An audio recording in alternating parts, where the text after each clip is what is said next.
अभी पार्षद तो दूर की बात है, यूथ कांग्रेस का चुनाव नहीं जीत पाया, जिसमें 1, 2 और 5, 10 वोटों का होता है, वो चुनाव नहीं जीत पाया। देखिए, हमारा ये कहना नहीं था कि आप बाप बेटे को बढ़ाए या किसको बढ़ाए। जब आरिफ अकील साहब ने अपने बच्चे को अपना उत्तराधिकारी बनाया था, उस वक्त हमने से हम लोग, अगर आपने टिकट नहीं बदला तो हम लोग किसी दूसरे का काम करेंगे, ये कह के हम लोग ने छोड़ दिया।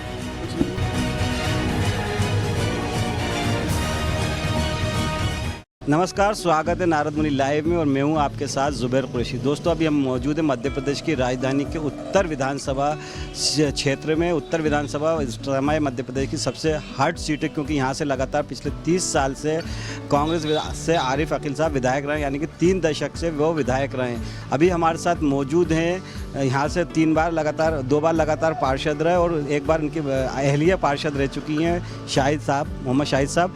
उनसे हम बात करेंगे, क्योंकि कांग्रेस की जो उत्तर सीट है इस बार काफ़ी रोमांच वाली है, क्योंकि यहाँ से आरिफ अकील साहब के जो छोटे भाई हैं, सगे छोटे भाई हैं, आमिर अकील साहब ने उनसे विद्रोह किया है, बगावत की है। वहीं उनके एक और ख़ास रहे हैं नासिर इस्लाम साहब, उन्होंने भी बगावत की है। क्यों बगावत की है? क्योंकि आरिफ अकील साहब ने अपने बेटे को कांग्रेस से टिकट दिलवाया। तो शाहिद भाई भी आरिफ अकील साहब के गुट के माने जाते थे, लेकिन आरिफ अकील साहब के इस फैसले से नाराज़ होकर वो आमिर अकील साहब के साथ, उनके जो छोटे भाई हैं उनके साथ जुड़ जाएंगे। तो आइए उन्हीं से जानते हैं कि आखिर क्या वजह रही और उत्तर की जो सीट है वो किस राह पर जा रही है। देखिए, आपने ये कहा कि हमने आरिफ अकील साहब का साथ क्यों छोड़ा। हमने पूर्व पार्षदों का एक गठबंधन बनाया था और हमने दिग्विजय सिंह जी से, कमलनाथ जी से और सारे लोगों से मिलने के बाद हमने उनसे कहा था किसी सीनियर व्यक्ति को टिकट दीजिए। जब आरिफ अकील साहब ने अपने बच्चे को अपना उत्तराधिकारी बनाया था, उस वक्त हमने सारे लोगों से, वरिष्ठ कांग्रेसियों से कहा कि मेहरबानी करके किसी सीनियर व्यक्ति को दीजिए। हम लोग 3 बार के पार्षद हैं। कई पार्षद ने उन्हें कहा कि हम 2 बार के, 1 बार के पार्षद हैं, हम में से किसी को टिकट दीजिए। उन्होंने टिकट नहीं दिया और उन्होंने अपनी मनमानी की, और उस मनमानी के चलते हुए हमने कहा कि हम लोग, अगर आपने टिकट नहीं बदला तो हम लोग किसी दूसरे का काम करेंगे, ये कह के हम लोग ने छोड़ दिया उनको। कुछ लोगों का कहना है कि जिनका समर्थन आप कर रहे हैं वो पार्षद का चुनाव नहीं जीत पाए, और हम लोगों का भी लोग ये कहना है कि अगर कोई बाप अपने बेटे को आगे बढ़ाता है तो इसमें गलत क्या है। देखिए, सबसे पहली बात तो ये कि ये कहना गलत है कि वो पार्षद का चुनाव नहीं जीत पाए। वो MIC मेंबर रह चुके हैं, पार्षद रह चुके हैं, और आरिफ अकील को 30 साल से आरिफ अकील का पूरा मैनेजमेंट आमिर अकील देख रहे थे। इसमें यह कहना कि साहब वो पार्षद का चुनाव, अरे जिसको आपने टिकट दिया है वो तो अभी पार्षद तो दूर की बात है, यूथ कांग्रेस का चुनाव नहीं जीत पाया, जिसमें 1, 2 और 5, 10 वोटों का होता है, वो चुनाव नहीं जीत पाया वो।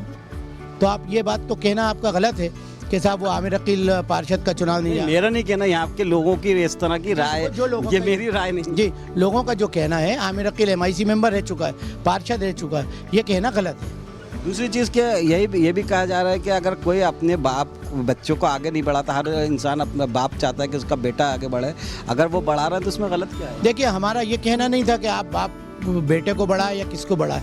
हमारा बार बार ये कहना था, सबका अपना अपना मुकाम होता है, सबकी अपनी अपनी इज्जत होती है। उसने अगर 30 साल आपके साथ काम किया है, कोई अपने कुत्ते बिल्ली को भी रखता है, कोई कर्मचारी को भी रखता है 30 साल, तो उसको सारे बेनिफिट देता है। आपने कौन सा एहसान करा कि अगर उसके साथ ये करा? भाई, आपने उसके साथ ये नाइंसाफ़ी करी, आप उसको कहीं ना कहीं एडजस्ट करते हैं ना। उसको इतना ज़्यादा नेगलेक्ट किया, उसके फ़ोटो लगाना बंद कर दिए, उसको कार्यक्रमों में बुलाना बंद कर दिया। जब आप इतना नज़रअंदाज किसी को करोगे, भाई जो आपके, मैं भी उनके साथ 30 साल से जुड़ा हूँ, मैं आरिफ अकील फैंस क्लब का अध्यक्ष रहा हूँ, लेकिन उसके बाद उन्होंने दूध में से मक्खी की तरह निकाल के फेंक दिया। आप बताइए, किसी जगह पर कोई कर्मचारी काम करता है, उस दुकान से अगर उसको निकाला जाता है तो उसको तकलीफ़ होती है कि नहीं होती? हमें भी वही तकलीफ़ है। हम उस दरवाजे से जुड़े रहे और हमने उसके बाद किसी का दरवाज़ा नहीं देखा। हम लोगों ने वफादारी ऐसी करी, और हम लोगों को जो टिकट दिया वो कहते हैं कि साहब आप लोगों को टिकट दे के चुनाव लड़ा दिया। हम लोगों ने 15 साल दरियाँ बिछाई हैं, लड़ाई झगड़े किए हैं, गोली खाई है, सारे मामलों में हम लोग रहे हैं। उसके बाद दूध में से मक्खी की तरह चाहे आमिर को निकालने, चाहे सबको, सारे, अच्छा एक बच्चे के लिए सारे लोगों से आप बताइए। आरिफ अकील का बिछाई शतरंज जो बहुत सेटअप था, बहुत अच्छा सेटअप था, उसको पूरा बिखेर दिया उसके बच्चे ने। आप बताइए, जो आज जमी जमाई शतरंज बिखेर दी जिसने, वो आगे क्या काम करेगा? लेकिन लोगों का तो ये भी कहना है कि आरिफ अकील से विधायक तो थे, लेकिन आमिर अकील जो थे पूरा उनका कामकाज देखते थे, वो विधायक की तरह ही काम करते थे, पूरे क्षेत्र में पूरा कामकाज वही संभालते थे। मैं यही बताना चाहता हूँ कि आरिफ अकील को अगर आँख भी फड़कती थी तो आरिफ अकील कहते थे आमिर। आमिर, उसके अलावा दूसरी कोई बात नहीं होती थी। आमिर का ये हाल था कि आमिर ने कहा, उन्होंने आवाज़ लगाई आमिर, तो वो कहते थे ये कर लो, तो वो कहता था जी भाई। ना नहीं निकली उसके मुंह से कभी, हर बात में उसने यस किया, किसी बात को नज़रअंदाज नहीं किया। उसमें अचानक कौन सा ऐसा कीड़ा निकल आया, ऐसी कौन सी बात हो गई जिसकी वजह से इतना नज़रअंदाज कर दिया। बच्चे को आगे बढ़ाना कोई बुरी बात नहीं है, हर दुनिया का हर आदमी बढ़ाता है, लेकिन क्या भाई को नज़रअंदाज कर देना ये सही है? ये बताइए मुझे। अच्छा, एक सवाल और आ रहा था शाहिद भाई कि ये जो आपसी रिश्ते भाईचारे की लड़ाई है, फैमिली की लड़ाई है, इसकी जो पिछले 30 साल से मुस्लिम बहुल सीट मानी जाती रही है, या एकमात्र ऐसी सीट है जो मध्य प्रदेश में चाहे कहीं पर भी हो, लेकिन ये विधायक मुस्लिम सीट बनाए रखे थे और मुस्लिम नुमाइंदगी को विधानसभा में रिप्रेजेंट कर रहे थे। आपसी लड़ाई की वजह से कहीं आपको नहीं लगता कि ये सीट भी एक बार फिर भाजपा की? देखिए, ये आपका सोचना गलत है। 90 में भी हमने चुनाव लड़ा और उस वक्त हसनात सिद्दीकी साहब चुनाव लड़ रहे थे, आरिफ अकील साहब चुनाव लड़ रहे थे और बीजेपी से रमेश शर्मा गुट्टू चुनाव लड़ रहे थे। हम लोग जीते। उसके बाद 93 का इलेक्शन हुआ, हमने चक्र पे लड़ा। इसी लड़ाई के चक्कर में याद होगा आपको कि रसूल अहमद सिद्दीकी, आरिफ अकील साहब की लड़ाई में दोनों कैंडिडेट हार गए थे। रमेश शर्मा पहली बार इस सीट से भारतीय जनता पार्टी ने अपना खाता खोला था। रमेश शर्मा गुट्टू। वही तो मैं आपको कह रहा हूँ, अगर भारतीय जनता पार्टी ने अपना खाता खोला था तो खाते से पहले वही हसनात सिद्दीकी को हराया भी तो था नहीं आरिफ अकील ने, और इसी निर्दलीय वहाँ पर भी मुसलमान कैंडिडेट लड़ रहा था। हसनात सिद्दीकी लड़ रहे थे, आरिफ अकील लड़ रहे थे, तब भी तो हिंदू मुसलमान था। या आज वो कोई नई बात हो गई है कि हिंदू मुसलमान की बात? लेकिन एक बार तो खामियाजा भुगत ही चुके हैं ना यहाँ के उत्तर के।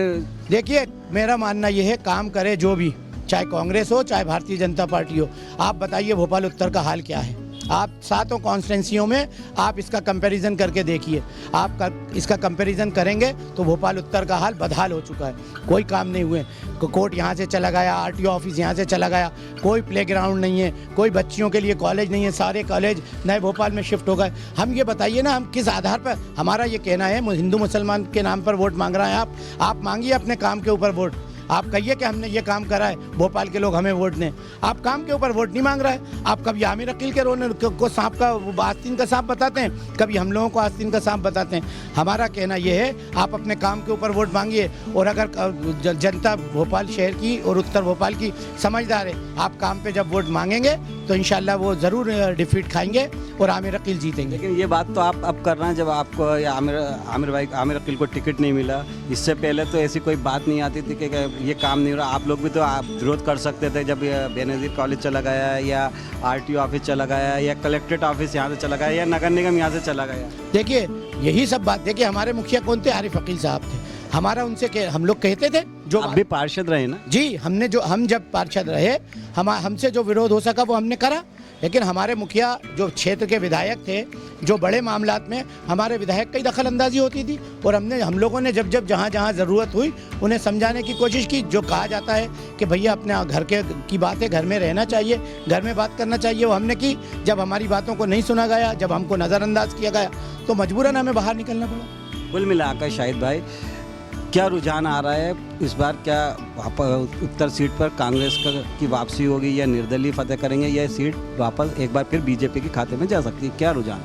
देखिए, मेरा मानना ये है, आप अगर घूम कर देखेंगे तो आमिर अकील को बहुत जन समर्थन मिल रहा है, और आतिफ अकील जो कांग्रेस से कैंडिडेट हैं, भारतीय जनता पार्टी को वॉक ओवर दिया है कांग्रेस ने। तो मेरा गुजारिश ये है कि आतिफ अकील की स्थिति बहुत ख़राब है, उन्हें आमिर अकील को समर्थन दे देना चाहिए, और आमिर अकील के समर्थन में वो आमिर अकील को चुनाव लड़ाकर जिताना चाहिए। मतलब आप भी यही मान रहे हैं कि कांग्रेस ने आतिफ अकील को खड़ा करके बीजेपी को वॉक ओवर दे दिया? बिल्कुल दिया है। कांग्रेस बगैर आमिर अकील के भी हार रही है। अगर आमिर अकील इसमें विड्रॉ करते हैं तो भी कांग्रेस हार रही है, ये समझ लीजिए। हमने आमिर अकील को जिन लोगों ने भी मिलकर खड़ा किया है, वो खड़ा करने की वजह ही ये रही है कि टिकट बहुत ख़राब दिया था।